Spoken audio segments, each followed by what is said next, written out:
You probably saw him at the door, checking you in and taking your temperature, but he's funny as fuck. Show him some love. Put your hands together for our good friend, Billy Cavanagh.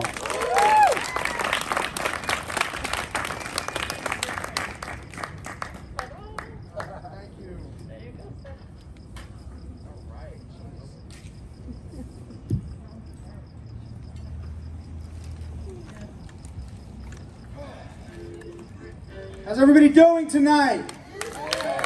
Awesome. I know what you're thinking. Yes, I drive a cab to pay off my debts at the racetrack.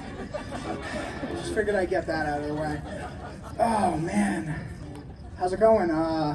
Katie and Joe. I'm not going to pick on you guys. I think you got enough of it. But awesome. So, yeah, man, it's good to be back. I've been out of town for about a month, and it's good to be back doing comedy. So, the other day I was driving around the valley, and I was driving around Reseda, and I saw this thing on the side of the road, and I don't know if anybody here knows the valley, probably not, probably all avoid it like the plague, but there's all these lights on the side of the road, so I'm like, oh cool, a taco stand. So I go up, I get in line, and I wait, and one person goes in front of me and leaves, and I get up, and I'm like, what the fuck's going on? They're like, oh no, this is a vigil for somebody.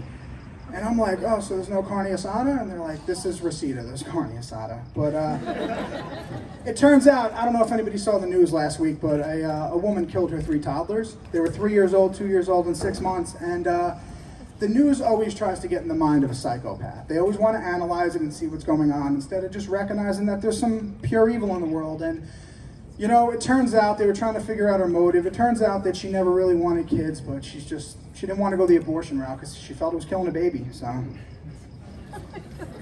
Too soon? I mean, do you want your kids to live in a world where shit like that happens? No. Neither did she, so. Anyway. So, I'm glad things are opening back up and people aren't so scared of COVID anymore. The other day I went to my first dinner party. My friend invited me over. He just got married to another man. And God, it was so uncomfortable going to their house, you know, and it's not the fact that everybody else there is gay and I'm straight, it's the furniture. Gay dudes will buy the most uncomfortable furniture in the fucking world, and then they'll call it art. And nobody asks any questions, but the truth is they're testing you. They're trying to see if you're fuckable. You know, if you sit down on a chair and you say anything other than this is the most uncomfortable thing I've ever fucking sat on, it's open season for your asshole. I'm glad you guys laughed at that. You know, I did that joke at another show, and when I got out, somebody slashed my tires, and they followed me home, and I was getting hate mail. And let me tell you something, gay dudes send the most creative hate mail ever. It's better than any save the date I've ever gotten in my life. So, where's the New Yorkers at? You're from? Yeah. 1, 2, what part of New York? Nice. You say you work for cancer? I'm not going to touch that. I have no cancer material. Do have suicide material, though. I think we need to change the perception on suicide because it's such a horrible fucking thing. You know, so many people commit suicide every day, but I think the worst part is not enough shitty people kill themselves. I know, yeah. See, some people agree, but nobody wants to say it. So I think we need to change September from Suicide Prevention Month to Suicide Promotion Month. But hear me out. I know it's harsh, but hear me out. It's still going to be for awareness. It's going to be like, hey, asshole, are you aware there's a thing called suicide? But, yeah, we're going to save it for the worst of the worst, like people who talk to text in the middle of a fucking crowded room. Like, hey, why don't you step outside like an adult and just make a phone call, or stay here and text. And if you text with your haptics on, I gotta hear you clicking away like I'm sitting next to a fucking court reporter. To those people I say happy Suicide Promotion Month. I got you these razor blades. Figure it the fuck out. All right. We got any Latinos here? No, it's Venice, right? None? A few? Did somebody say? You guys hiding? I'm not Trump, I swear to God, I'm not Trump. So, how old, white, and racist do you think the marketing people at Ford are?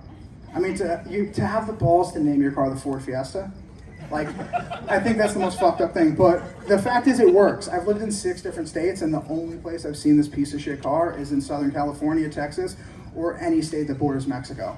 But it works, and that's the craziest shit. People feed into it and they buy it. And Ford's got it down to a science, and I think that Chevy needs to step up their game and release the 2020 Quinceañera. And, or Hyundai needs to release the Hyundai Hacienda, and they'll be making sales like Ford does. Got any stockbrokers here? Everybody, right? Everybody's a stockbroker now. Oh man, so last month was the 4-year anniversary of my dad dying, and I hate the subject.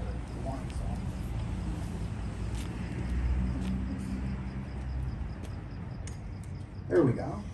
So I hate the subject. People always bring it up, and I try to shoot down the conversation as quick as possible. People go, "Hey, Bill, what was your father like?" And I go, "Well, let's put it this way. I've never seen somebody go from a piece of shit to a pile of ashes so goddamn quick." And that usually ends the conversation really quick. Would you want to continue that talk? Because I wouldn't. And no, my dad was all right. You know, he was old school though, and if you don't know what that means, he was liked to do drugs and he was a little racist. But I think that that's the best combination if you think about it, because it's kind of like that saying, you can't truly love someone else until you love yourself. That's why drug addicts make the best white supremacists, because you also can't truly hate somebody else until you hate yourself either. Yeah, growing up with a racist dad who was a drug addict and being an overweight ginger, not the best trifecta for a mentally stable human being. And my childhood was tough, man. And people always thought I was going to be the kid that brought a gun to class and killed everybody. And you know, when my dad found out, he was cool. My mom, she decided to stop homeschooling me at that point, and shit got a little weird. Nice. Do we have any racists here? Anybody gonna cop to that? Of course not, because it's LA. Los Angeles is the most closeted racist city you'll ever fucking step foot in. You'll ask anybody here if they're racist and they'll deny it till they fucking die. And then if you ask that same person if they're Armenian, watch how quickly the look of disgust comes across their face.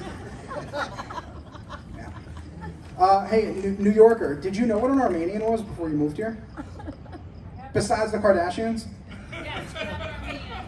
In New York? What?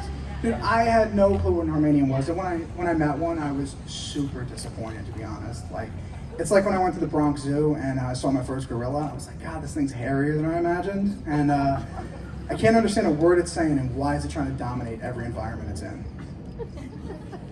Shit, what are we in Glendale? Nobody's fucking laughing? Jesus Christ! All right, I'll clean it up a little. Do we have any couples here? There we go. How long have you guys been together? Unless Amit covered that one already. Nice, nice. How'd you guys meet? From Hinge. Nice. One-word answers. I fucking love it. Yeah, so a lot of people think the best part of a relationship is, you know, the sex or having someone to share your day with, but what I really miss the most is having someone who will look me in the eye and tell me from the bottom of their heart how much of a piece of shit I am or I jerk off. Come on. I gotta fucking have myself trauma. Come on. Cheers to my parents for my inability to feel good about myself after I come. I'm really sick of women objectifying men. I hear it all the time. I'm out, I'm at the beach, I'm at the mall, I'm at the gym, and they go, oh, look at that guy, he looks like a snack. And it's the most objectifying fucking thing I've ever heard somebody call another human being. And then my insecurity kicks in. I go, how come I'm not a snack? And I had to think about it, and then I realized I'm not, because I'm a salad. Not going to be your first choice, you're probably not going to be satisfied, and there's definitely not enough meat. So Hinge, nice. I was doing dating apps, and I was on Plenty of Fish, but the issue is there's a lot of like single moms on there. And yeah, ran through a lot of single moms, unfortunately. You might have a bastard child out there, who knows? But the problem with single moms is they'll ruin your fucking fantasies more than anything else in the world. You know, before single moms, my fantasy is, they used to be sexual. It used to be there's a knock on the door and it's 23-year-old chick, maybe a stripper, and her car broke down and she needs help or needs a place to stay. And now my fantasies are there's a knock on the door and it's a 65-year-old social worker. She's had a shit fucking day and she's there to take the kid away. And I mean, hey, call me shallow, but like, can we all just dream a little bit? Oh man, Jesus Christ. Here we go. So do you guys think that strippers choose their career path when they're good at the ropes test in middle school, or do they wait till they get molested? No, molestation's not funny? All right, fine. Is it the molestation or the rope climbing that you guys don't like? Because they're both very controversial topics. All right, I just got the light. All right, can we at least agree on this, the word exotic? Is there any reason we call them exotic dancers? You think exotic and you think something out of the ordinary, like, oh, look at that giraffe, it's so exotic, or look at that zebra, it's exotic. And we live in LA, there's nothing exotic about a dirty pussy in a cocaine habit. You know? That's my time, I'm Billy Cavanagh. Everybody enjoy the show!